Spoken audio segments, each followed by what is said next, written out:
this is Ruth Theresa with One Inspiring Woman, and today I'm going to be talking about like how to ground, when to ground, and why should you. I think that's kind of the one thing that I get asked more than anything else, and I really have some strong opinions on this one, so stay tuned.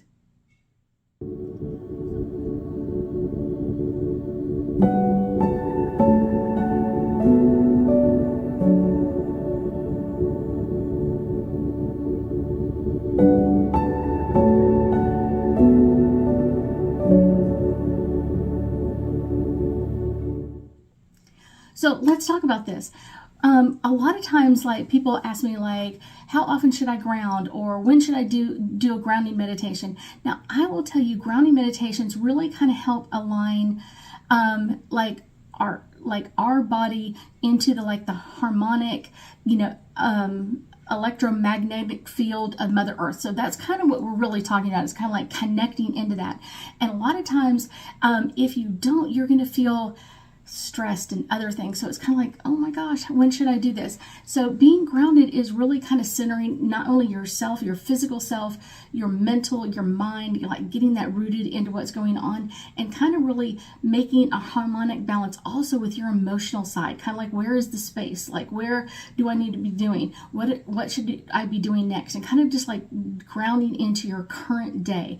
And that can solve so many problems for people. And I think it's really kind of like a jumping off point. A lot of times when people are feeling things are chaotic, or they kind of feel ungrounded, and it's one of those, it's important to do that. And I will tell you, a lot of times when my clients are really working on their spiritual abilities, when they're really working on like amping up their abilities and doing meditation and really kind of getting that next level, like doing classes, learning things, all of that kind of stuff, I will tell you, a grounding meditation from time to time can kind of help us kind of sink our roots back into Mother Earth, and kind of like give us an opportunity to feel like part of what's going on. Because a lot of times when we're doing that spiritual work, we get in that airy-fairy kind of like just light energy, and it's okay to be there, but it's not okay to be there constantly. That's the kind of the caveat there, is like, it's okay to be there. It's all right to do that, but from time to time you do need to ground. Now, I will tell you that when you ground is really important. I will tell you that there's some times, like, if things are really chaotic around you, if things are kind of like feeling like messed up, confused, stressed, chaotic, your place is chaotic, or you feel unmotivated, or you feel stuck, that's a great time to meditate, along with before and after an eclipse. So a lot of times I'll tell people, like, ground like 2 to 3 days before the first eclipse, because I always come in sections. So it's kind of like 2 or 3 days before the first one, and then 2 or 3 days after the last one. So kind of like 3 weeks apart. So a few days before the first one, and then that 2-week period between them, just let it go. And then at the end, kind of like re-ground yourself. These can be some great ways to kind of amp up your own ability and kind of allow the eclipse to do what it wants to change or modify, but also kind of keep you centered, stability, grounding kind of energy. Grounding can really help, like, reduce stress, really give you, amp up your energy, can kind of really help you feel motivated, kind of give yourself a direction. It can really kind of increase your emotional, like, just feeling supported, feeling loved, connected to other people. It can really help your mental health of like, yes, I've got to ground into Mother Earth from time to time. It can also bring a lot of clarity of like, what is my life purpose? What is my life path? That can just be like, oh, amazing. Kind of getting to know your own intuition and your own inner wisdom, your thoughts, beliefs, and desires, kind of just taking that time for you. It can also really help you grow stronger in your abilities, doing it from time to time, bringing understanding in certain situations. So if there's something like really puzzling you, or really like, oh, this is really stressful, that's a great time to do a meditation into grounding, and kind of like, let's see what that grounding meditation brings to us. like I said, it can also reduce feelings of like chaos and clutter and indecisions, like I'm not sure what I want to do, or I'm not sure how to do this, or I'm not doing all that kind of stuff. And it can also kind of help you get an understanding or a better kind of like overall look of different current situations that you're dealing with. Creating a sense of grounding is really taking responsibility for the events, your feelings, your thoughts, your words, and your actions. It's taking responsibility for all of those. So yay for that.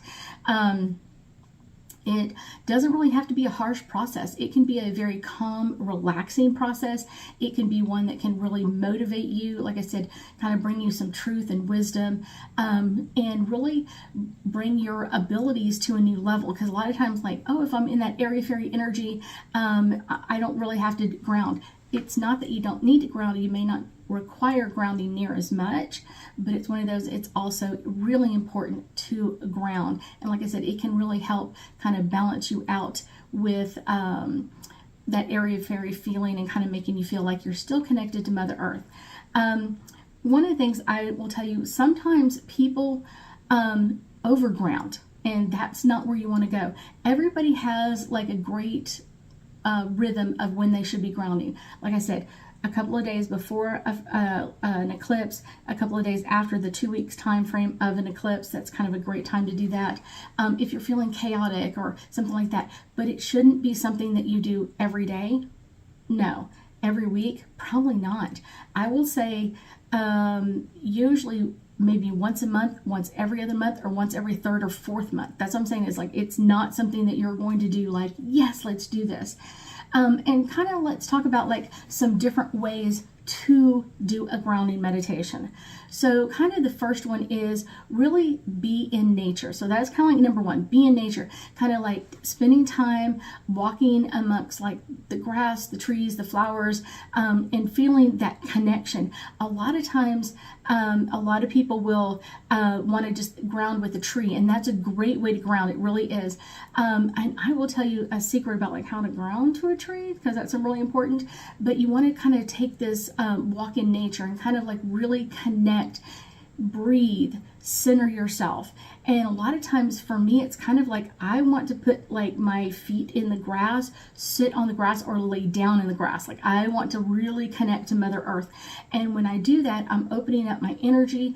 I'm feeling like any like roots, depending on where I'm at on the ground. If I'm laying on my back, I can feel like the roots coming out of my spine all the way down to my tailbone, in my root chakra area, and kind of just like grounding all of that energy. That can be so amazing.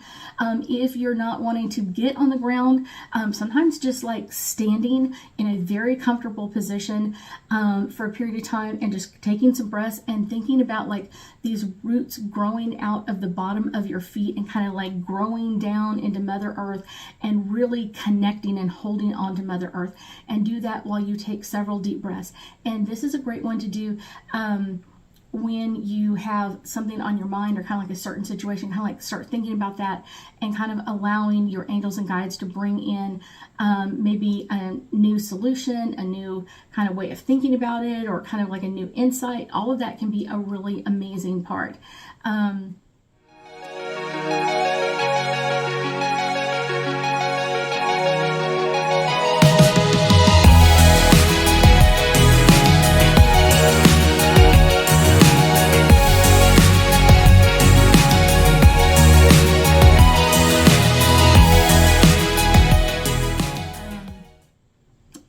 One of the things you could also do is just do a grounded guided meditation. Like I have several of them out there. I will link them below.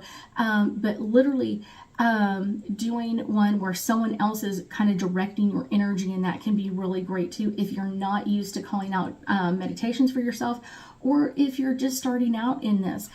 Can be really great. Now, a lot of my students love the grounding meditations that I have, and I usually do that with a tree because I think that's one of the like very special things we can do, but it doesn't necessarily have to be with a tree. If you are sitting near a tree, you can do it where you're just sitting down and like the bottom of your feet and coming coming out your tailbone, kind of allowing the roots to kind of grow out of there, of kind of like energetic roots, and connecting to Mother Earth. Close your eyes and kind of imagining like Mother Earth, like comforting you, giving you that energy, that warm embrace, and allow Mother Earth to assist you in feeling supported. I think that's the best way to put it. Seeing your roots being nourished by Mother Earth and getting that balance of energy between the two. It's one of those.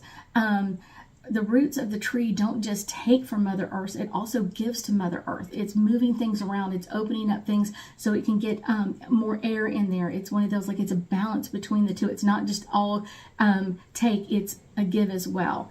And allow that energy to kind of come in there. That can be an amazing one for you. One of the ones that, like I said, can be really great is to do a root chakra balancing. And so a lot of times when I am doing a grounding meditation, I will put some energy in there and really kind of allow my root chakra, which is at the very end of your tailbone, to like reach down into Mother Earth and do some great connecting and kind of like hang on really fast. This is a great one. Really take this grounding meditation seriously. It can be, like I said, it can be totally amazing and fun to do.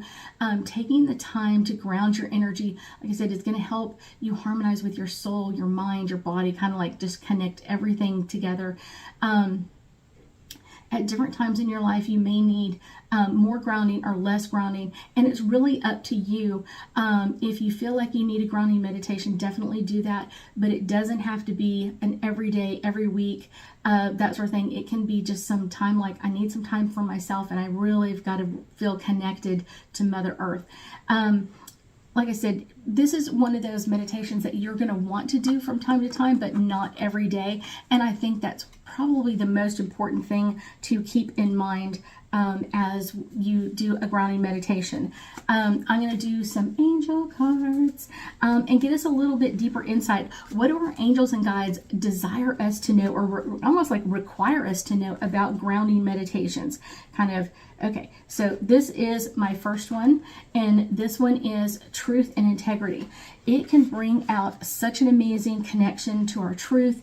What do we have to do next? How do we do something next? What's coming up next? Giving us a great insight into what's happening for us and kind of how to connect to that energy. Soulmate. I get this as kind of really the answer to when we connect to Mother Earth, we're kind of connecting our soul to the soul of Mother Earth.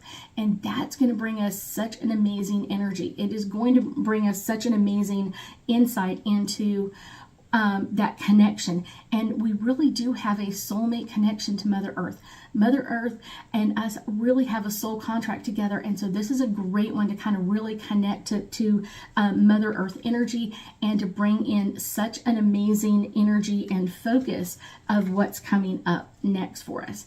Focus. When you are doing any type of meditation, really focus on your breath and really focus on the relaxation part of it. A lot of times, the most difficult part of a meditation is really kind of silence your mind, like only think on one thing at a time. So really concentrate on your breath. That can really help. And it's one of those, if you are kind of what I call my little wiggly people, sometimes my wiggly people really need a wiggle, and that's where doing a grounding meditation where you're walking can be great, and only focus on like each foot coming down and connecting to Mother Earth and moving again, and really concentrate and focus in on that. And then once you've got that connection going on, then add like I need to think about this, or this is the problem, or this is something that's coming up for me. Give me some great insight into this. Our next card is spiritual growth. This is such a part of spiritual growth. Like I said, it can, when we're doing spiritual growth, we think about like connecting to our angels and connecting to our archangels and all of that kind of stuff way out there. And that is an amazing thing to do. Yet at the same time, we also have to connect to Mother Earth. We're on Earth. We've got to connect to where we're at, our current situation. And this can be a great way to add to our spiritual growth and really push us forward into making some amazing changes in our life. Emerging. This is kind of what I feel is when we connect to Mother Earth, we are really pushing our energy in some amazing ways to really come up with some new insights, some new ideas and thoughts that we really should be working on and emerging our energy, kind of like bringing that into growth. This is the most important card, Serenity. Serenity is, that's what you're going to feel. When you do a grounding meditation, you are going to just feel like, oh my gosh, that was amazing. It is going to be amazing. It is really fun. No matter which one you choose to do, I guarantee you, you are going to be able to open up to that energy, being able to kind of open up to that insight into your soul, kind of giving yourself that new look at what's going on around you, that kind of that new insight of, a situation, a problem, chaotic, whatever it is, and really connect to your own inner wisdom, your own spirit, your own guides, and asking for insight and direction in all of this is going to be absolutely amazing. I thank you so much for joining me today, and I know that we'll be talking again soon.